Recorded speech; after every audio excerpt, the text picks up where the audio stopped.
Mika. Ha? Si Mika. Asam? Kayo po si Mika?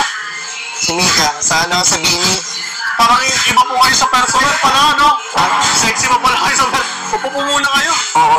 Kaming kumanta ng Yung salamin sa takdang panahon. Hindi naman po yun, miss. Ano po yan eh? Team song po yan ng Voltes 5 eh. Wait lang po, Miko. Ay, Mika. Miko pala eh. Asa po si Bossing? Yung kausap ko. Lumabas. Ha? Lumabas. Lumabas? Oo.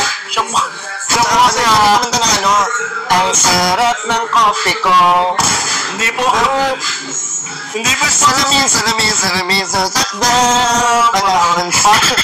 Parang siya nakatabre, no? Iba lang siguro sa personal.